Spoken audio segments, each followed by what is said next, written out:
Hi, welcome to the Futuristic Africa Talk, conversations that will shape the future of Africa. I am your host, Godswill Iwenofu. On this episode, we speak to Ekos Akpokabayen, the Chief Investment Officer of Ovid Capita, on what is African development, why is Africa not developed, and how can Africa be developed. Let's get into it. The Futuristic Africa Talk. Brought to you by Ovid Capita. Conversations that will shape the future of Africa. The African consumer is not who we're being told they are. They're complex, they're multidimensional, they're dynamic. So people look around the world and they say, where is it that we have a consumer base of that sort of size, a young consumer base that's also ready? I think there's a wide acknowledgement that Africa is rising.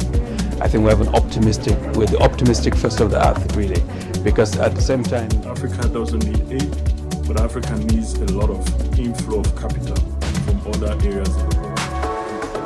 Better Africa means better global. Àdúgbò alárugẹ ká tún ṣe tó máa dàbí ibi tí àwọn ibi wá ń gba ìsinmi tí àwọn ibi ń pè ní tourism. Investor, there remains an observation that the perceived risks of investing in Africa is much higher than the actual risk. It is my hope that our aspiration will come to fruition.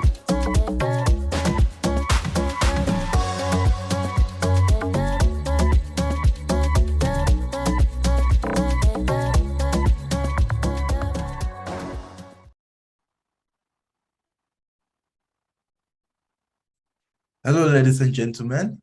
Welcome to the second episode of the Africa Futuristic Talk / the Developing Africa podcast. I am your host, Godswill Iwenofu, and I'm here with my co-host, Esiri. Our guest today is Ekos Akpokabayen, the Chief Investment Officer of Ovid Capital LLP. Ekos Akpokabayen was born into a high-ranking military family. He spent his basic education years studying and traveling across Nigeria and West Africa. He went on to receive a bachelor's degree in mathematics from the prestigious University of Lagos, and also a Master's of Science degrees in Advanced Mathematics of Finance from the University of Lagos.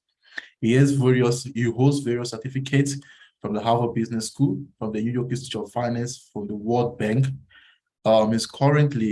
He's the founder and the CEO of Sokolo Training and Consulting based in South Africa, one of the leading consulting and development firms based in South Africa.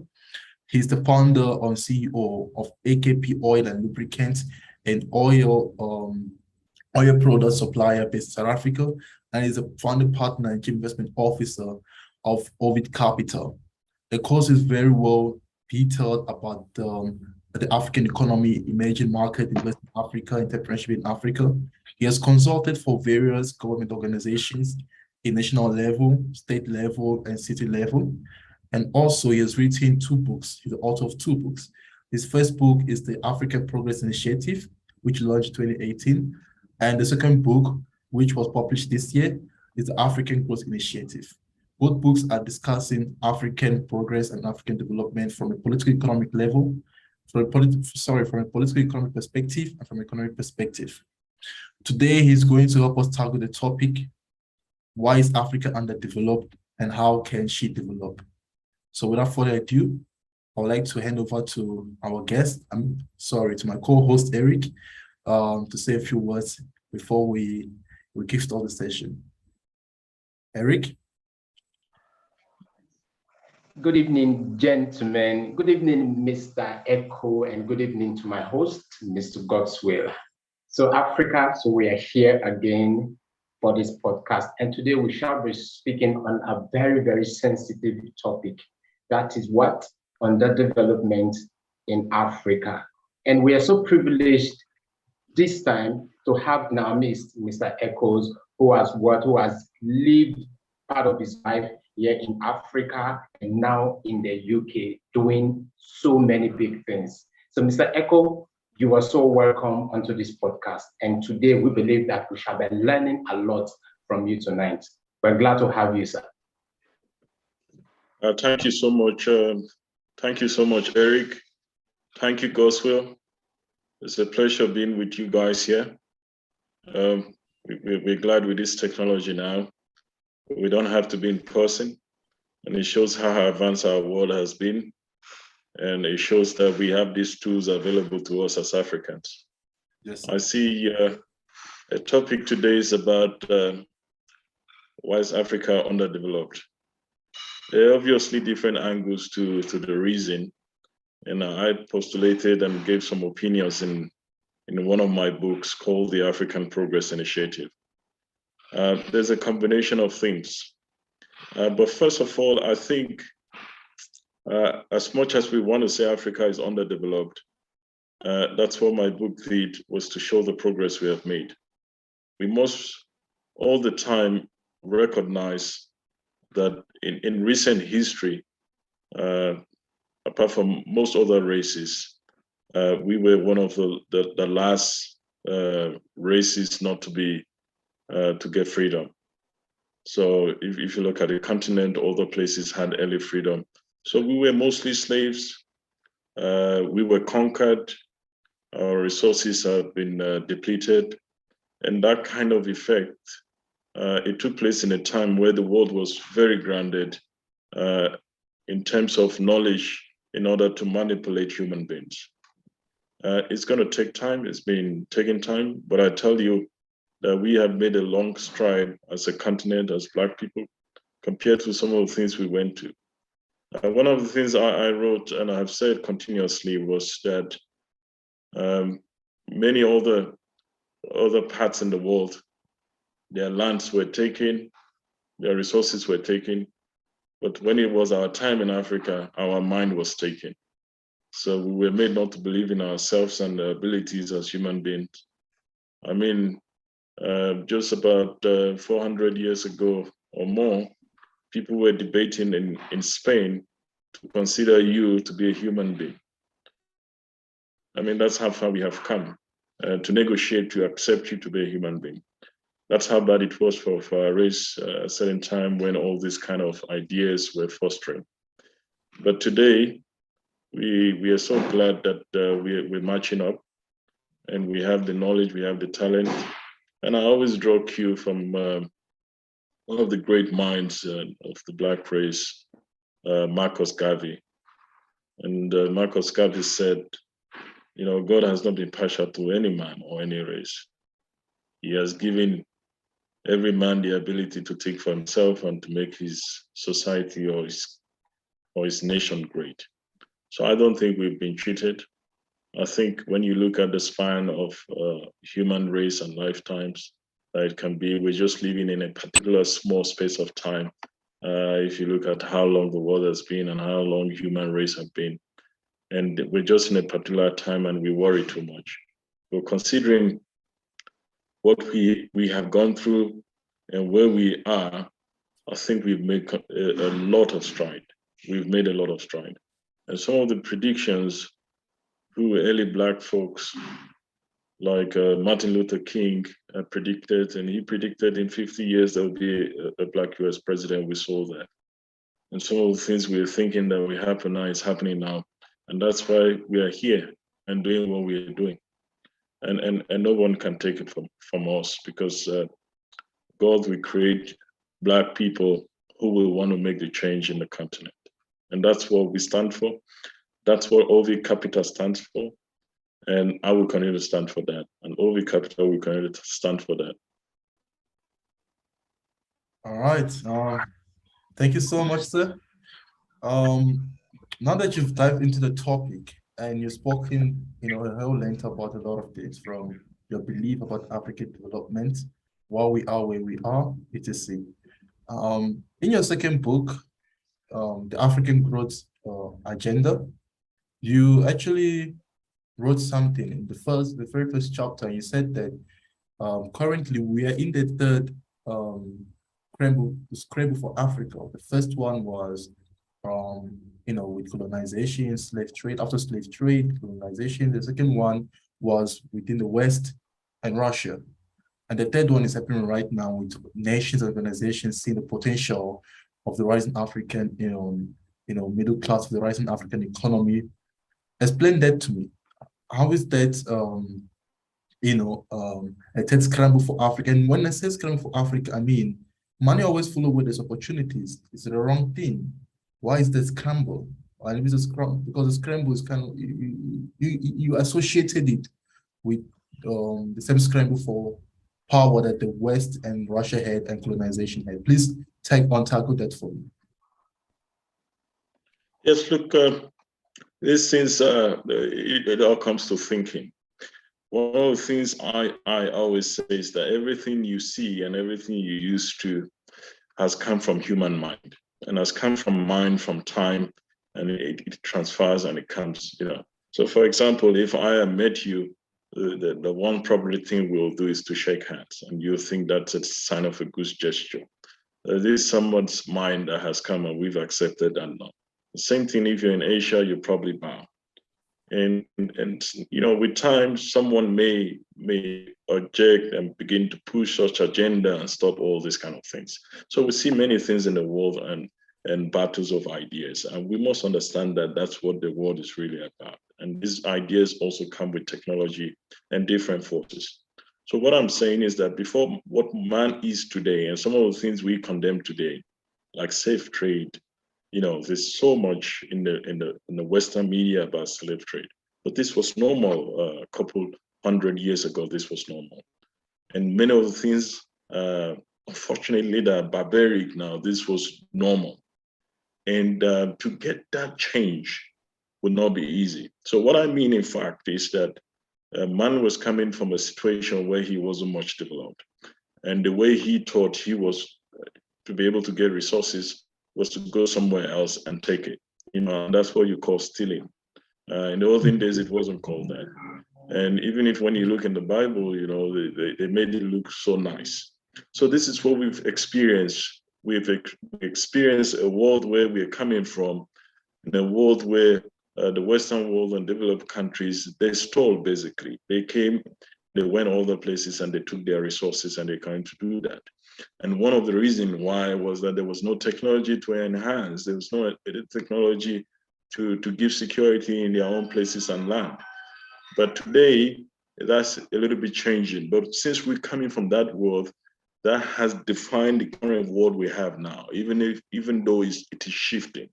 So you must understand is that what you are thinking now has never been like this. Some of the things you're made to believe in the last even 30 years has never been like that. We've been in a world where it was take, and there has to be only one winner. There can't be two winners. I've heard some voices in Davos saying, we can all win. And those kind of voices have been loud, but they've gone a little bit silent. So voices that say we can all win, you don't have to win in one continent and the other continent suffer. But that's how it's been, and that has continued to take place. Before you can deploy technology, before you can deploy ideas around the world to sufficient level where human minds will rise to a certain level that some nations are now, will take time. So you will still see where some human beings feel more elated or higher in mind and understanding to manipulate and to take resources now in the time span they live, in the time where they live. So they will take that opportunity. And it happens even in sports, even in entertainment. Human beings will kind of struggle to be on top, and because that's what we learned. And there've been ideas trying to change that, but it's going to take some time. Currently, this is what we have, and we have to defend our resources. We are a rich continent. Our people are not where they're supposed to be. They're few elite. We need to educate. We need to move from properly get the third industrial revolution, which we're struggling seriously. And the majority of the world economies are going into the fourth industrial revolution. And obviously, some minds in these industries think that if you keep Africa behind, you'll be able to maintain the kind of lifestyle you have.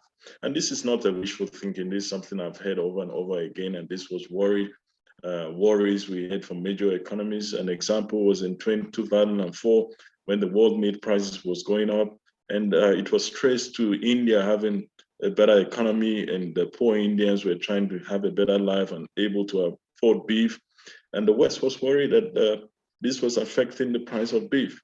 So you can imagine how worried the world would be if Africa, get a very rich middle class and able to compete and afford some of the resources they enjoy easily. And this is some of the worry. But we think that with knowledge now, with the kind of data we're seeing, we are saying those kind of worries should not be. There can be two winners in this world, and they can be all winners in this world.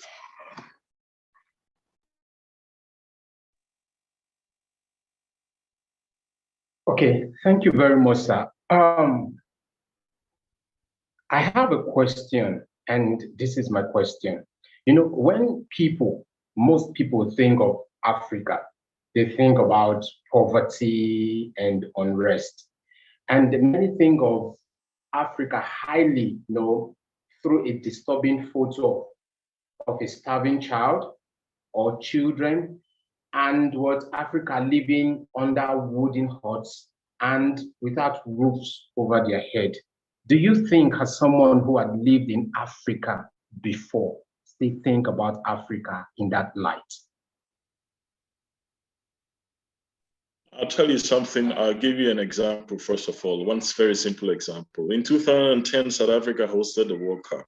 And there was a lot of cry around the world, would Africa be able to host the first football World Cup and all this kind of clamor around the world. Then what happened is that a lot of people came here and they were very shocked. They were shocked that there was bridges and roads and electricity and proper stadiums. And this was the narrative that had been given.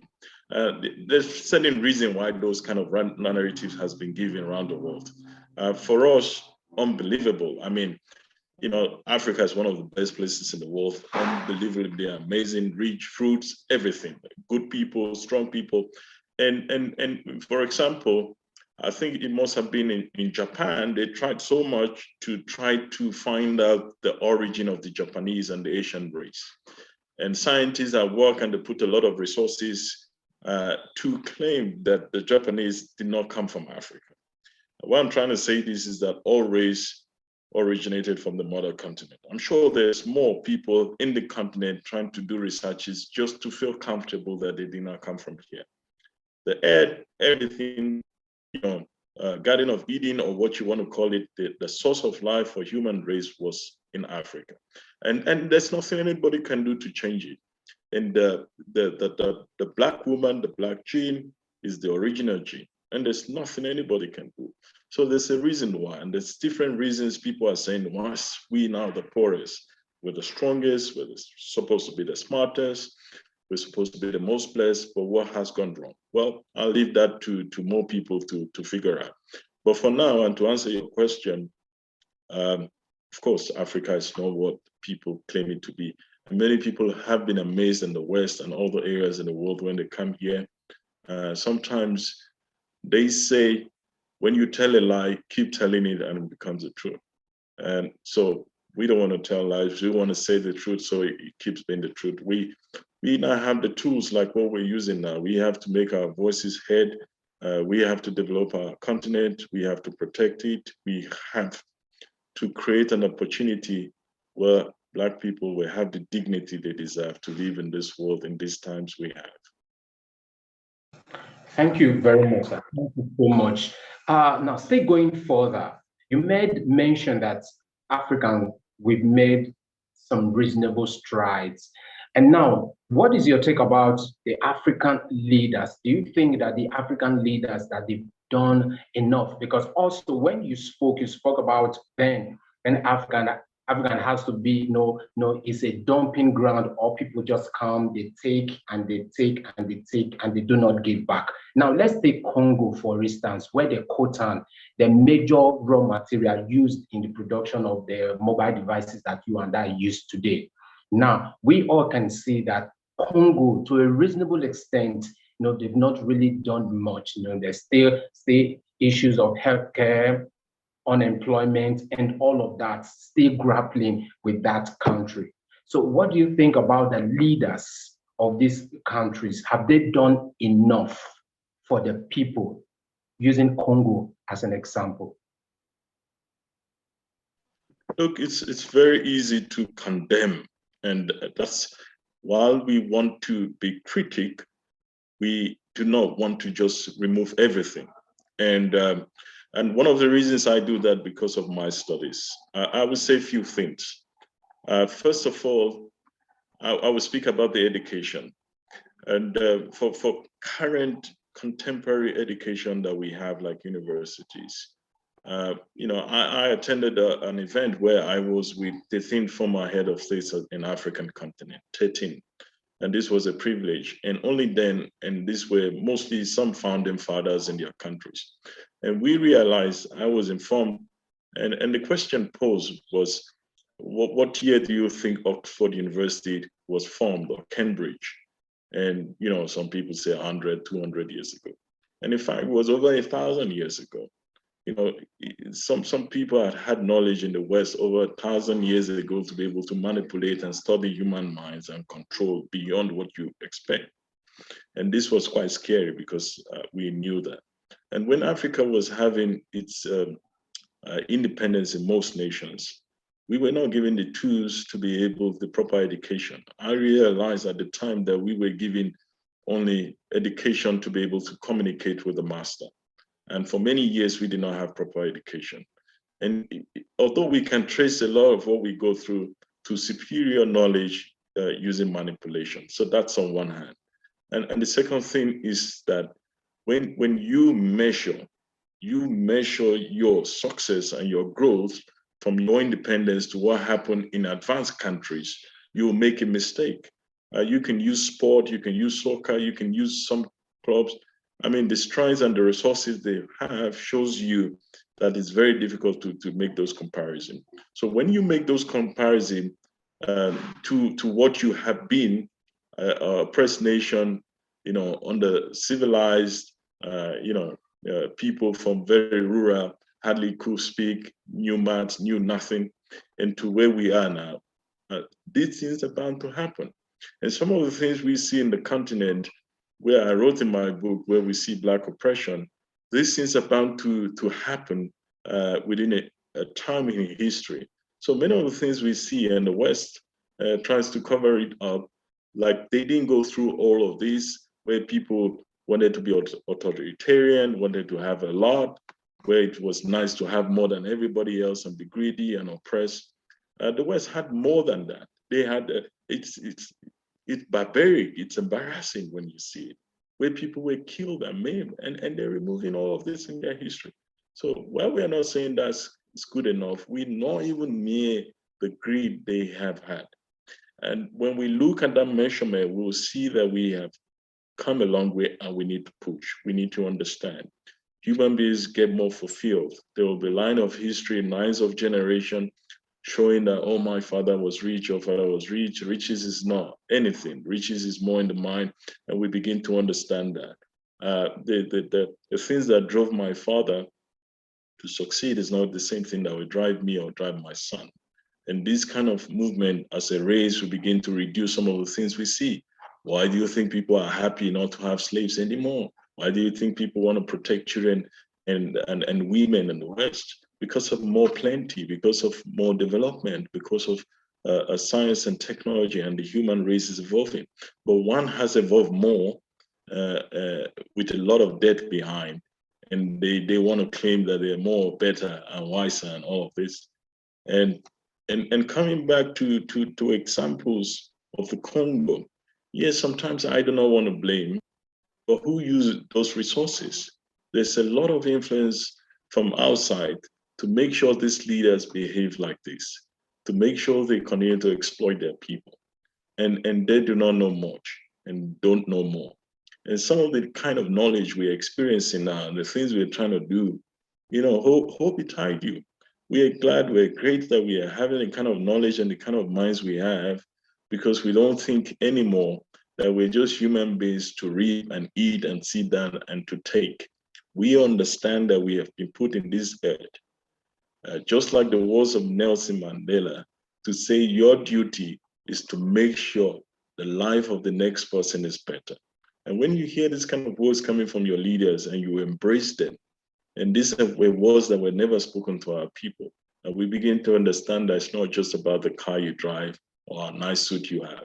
You go to bed thinking that you want to make life better. And when people like us get more into authority, Africa much will be in a better place. And right now we're doing the same with our company. Awesome. Thank you so much. Thank you so much for that, sir. Godswill?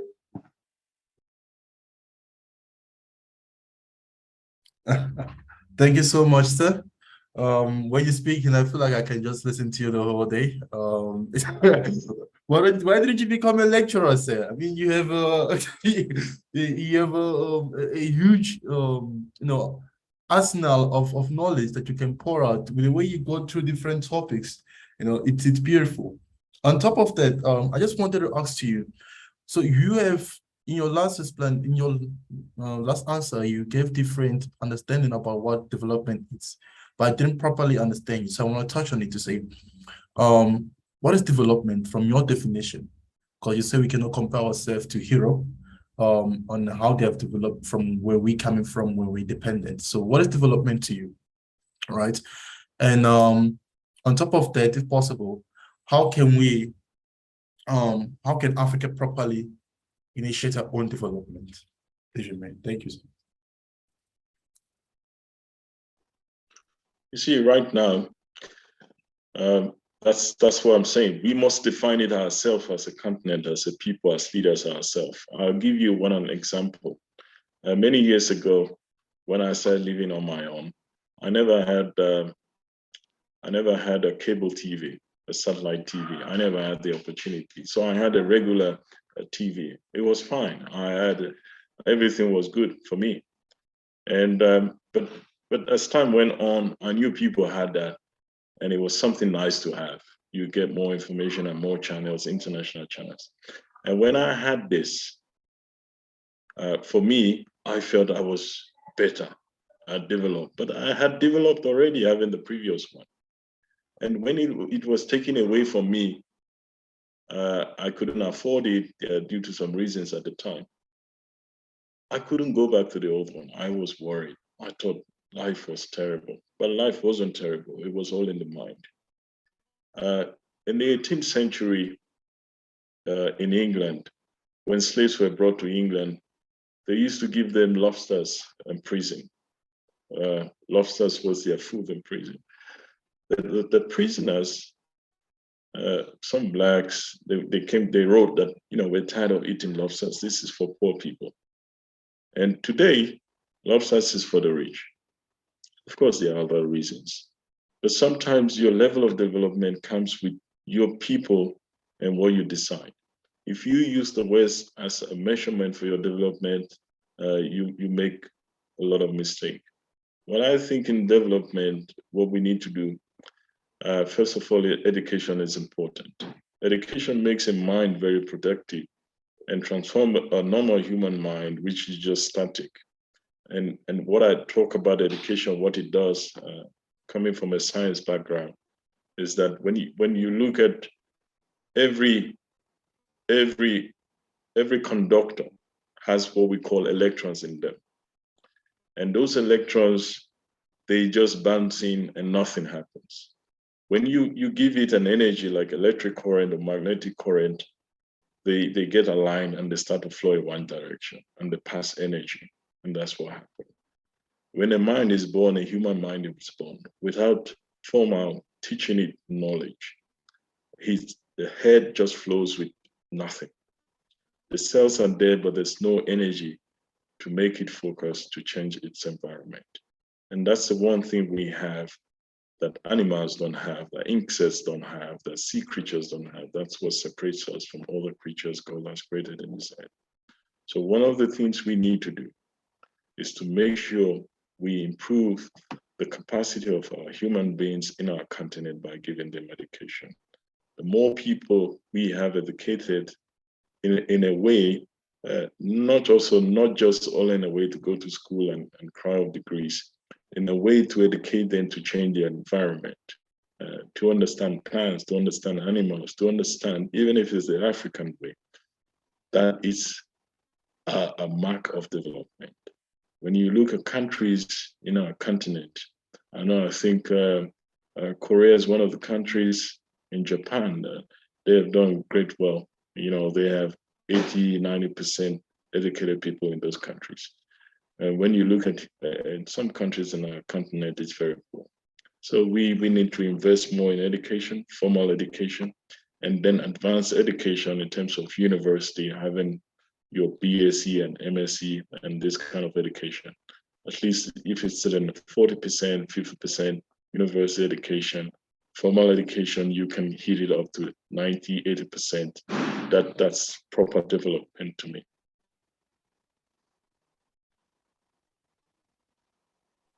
I can go on and on, but I just want to give you some space. Okay, it's fine. Mr. Ekos, something struck me while you were talking, and I felt compelled to put this word forward before my colleague steps in again. Now, you are part of the Ovid Capital team, and now let's try to marry both and see what the plan for Africa is. What is Ovid Capital? How is Ovid Capital going to foster development in Africa? Because now millions of people or thousands of people are going to be watching this, and they're going to ask questions. Now, we are all seated here trying to see how development or how underdeveloped Africa has been. Now, as a member of Ovid Capital team, what is Ovid Capital bringing to Africa to make life easy for the African man? Thank you so much, sir. Thank you so much for this question. I will answer this in different ways.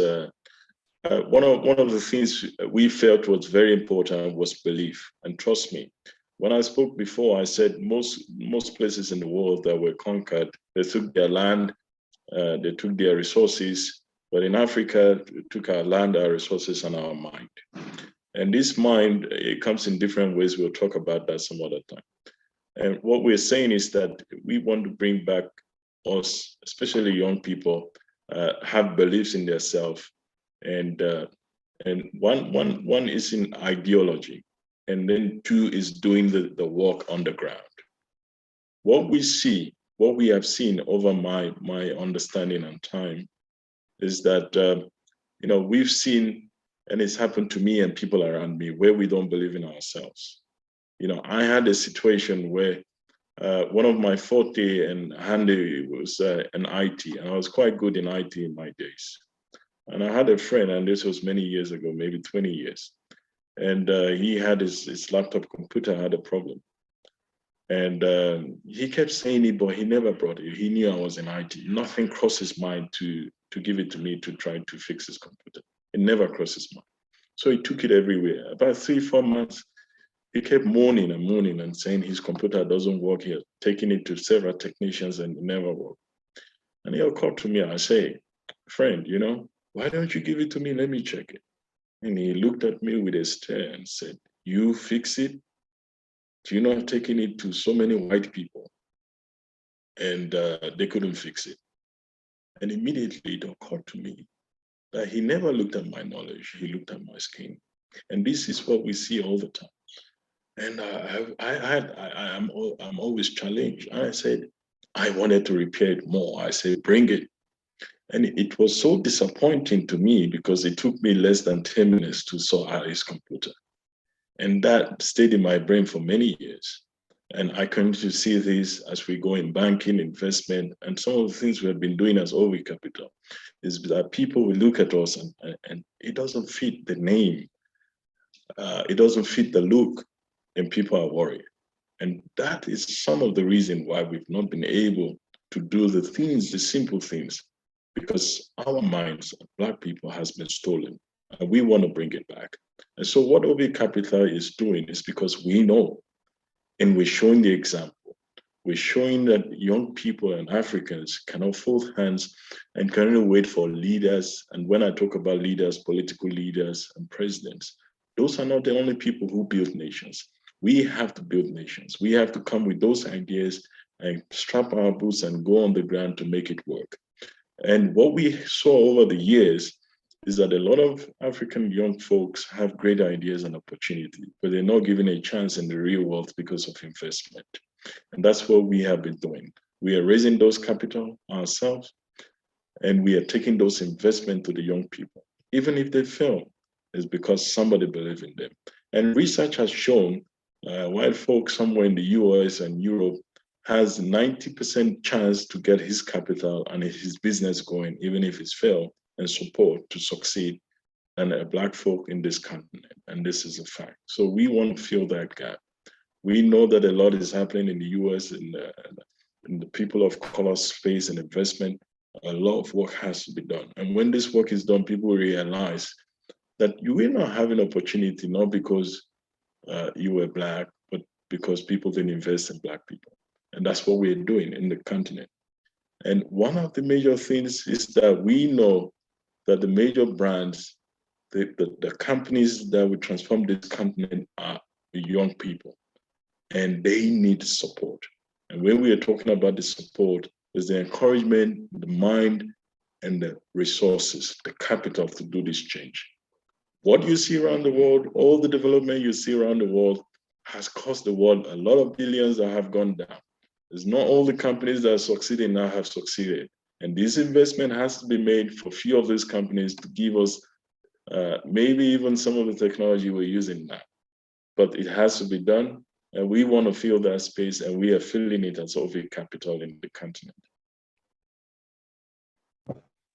All right. That's very comforting. One more thing. Apologies, Mr. Godswill. And one more thing, sir.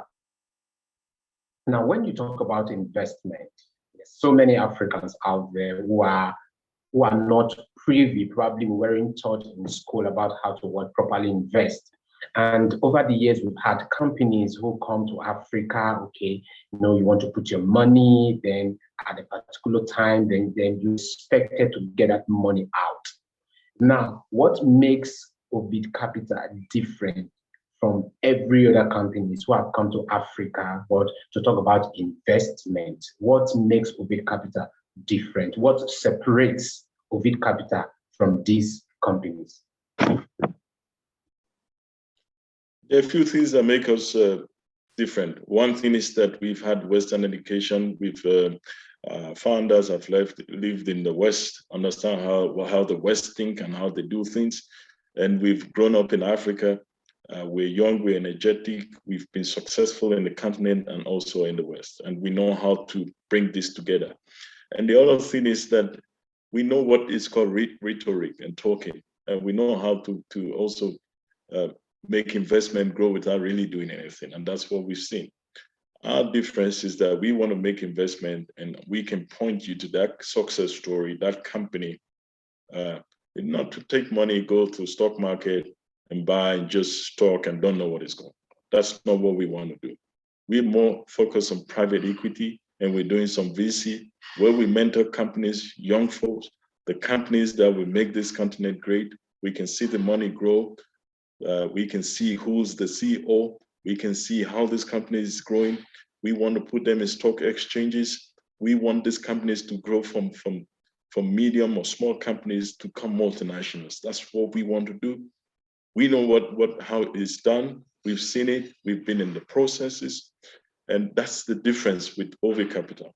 We are visible. We're on the ground. We go where we think the action is. We put our mouth where our money is, and we don't just sit down and say, Africa, Africa. I go around this continent. I go to Europe. If I have to go, I go to the US, Asia. We have networks around the place. And we're not coming with an attitude where we are against everything Western. We understand what has happened in the past, but we are here focusing on Africa to develop these companies, to develop young people.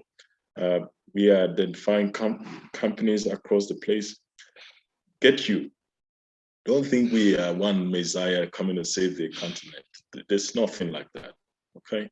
But in our minds, as many companies as we can support, as many young founders we can support across the continent, that's what we're there to do. As over time, as that grows, then it grows. But we're not here to save everybody.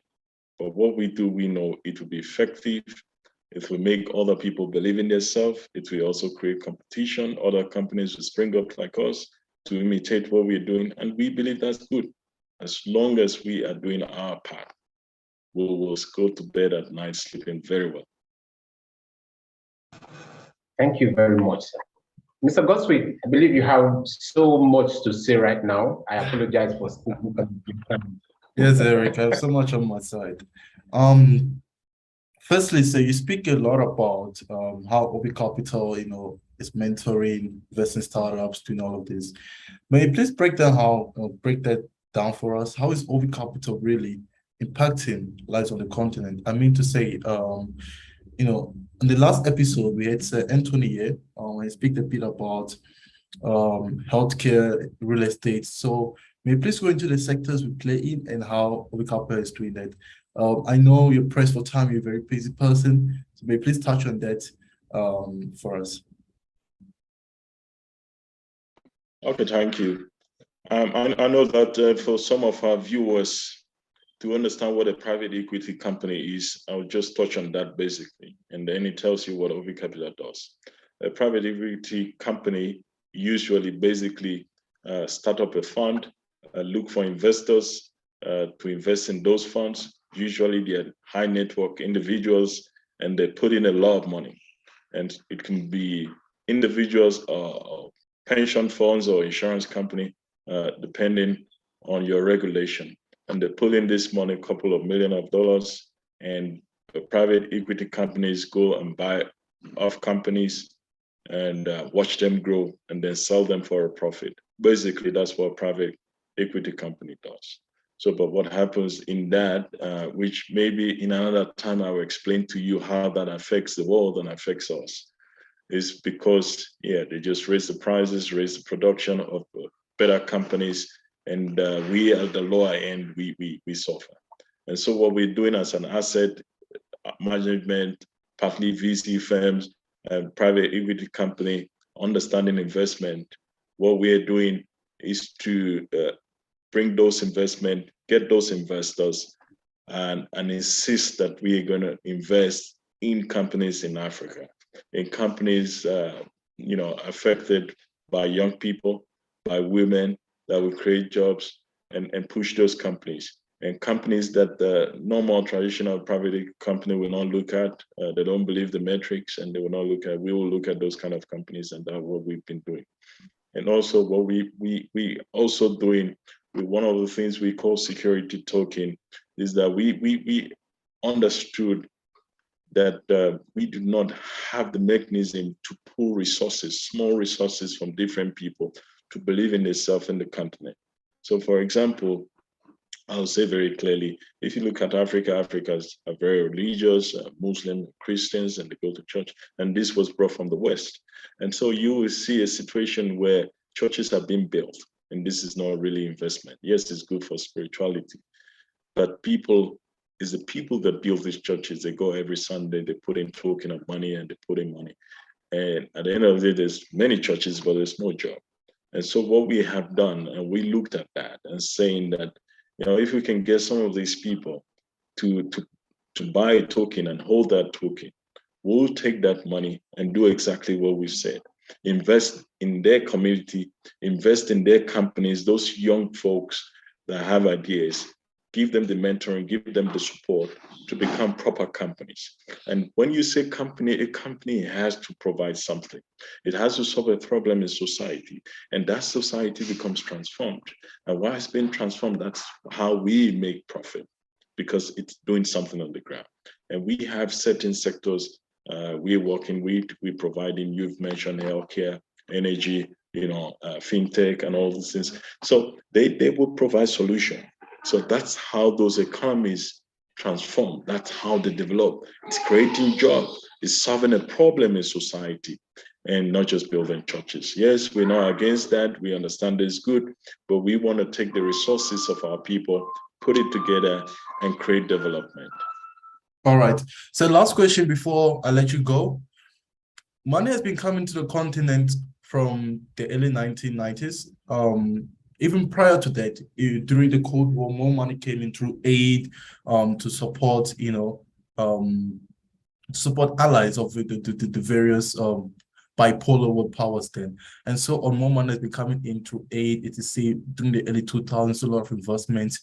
Why hasn't that really transformed Africa to the scale people were thinking it would transform Africa with the amount of money that came in, and how is Ovid Capita different from that?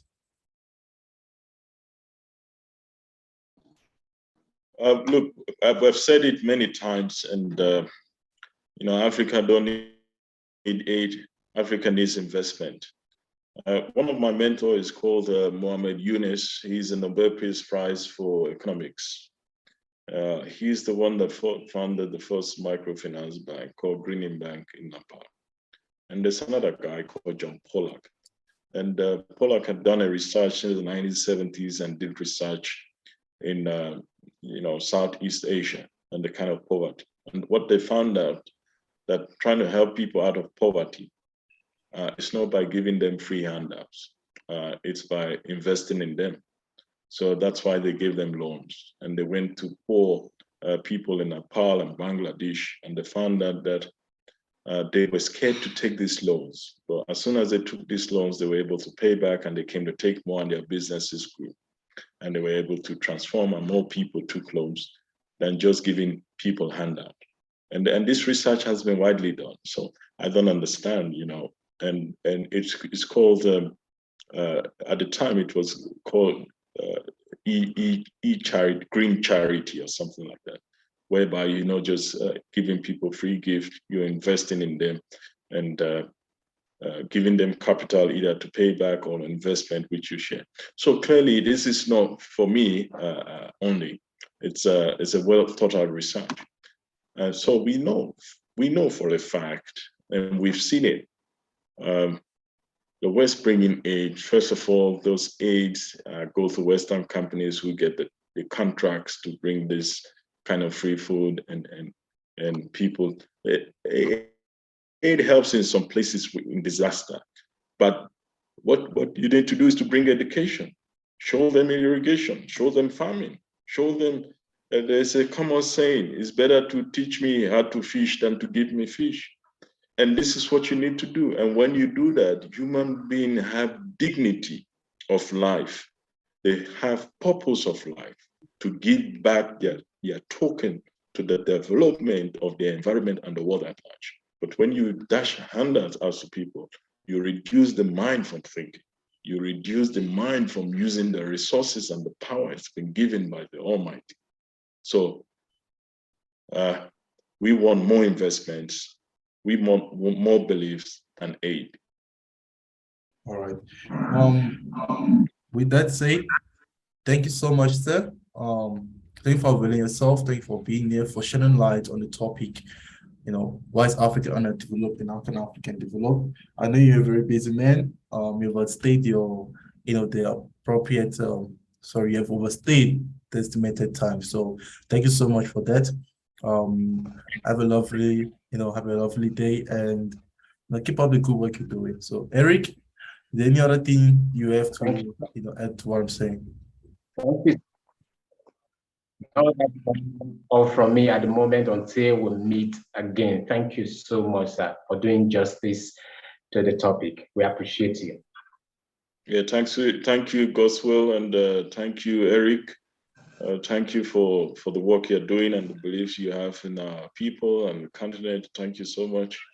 I hope to meet you guys again. All right. Thank you, sir. Ladies and gentlemen, thank you for tuning in for the second episode. We'll see you on the next episode. Thank you. The information on this podcast is for educational purposes only and is not investment or financial advice. Please do your own research before making any investment decisions. None of the information on this podcast constitutes or should be relied on as a suggestion, offer, or other solicitation to engage in or refrain from engaging in any purchase, sale, or any other investment-related activity with respect to any STO or other transaction.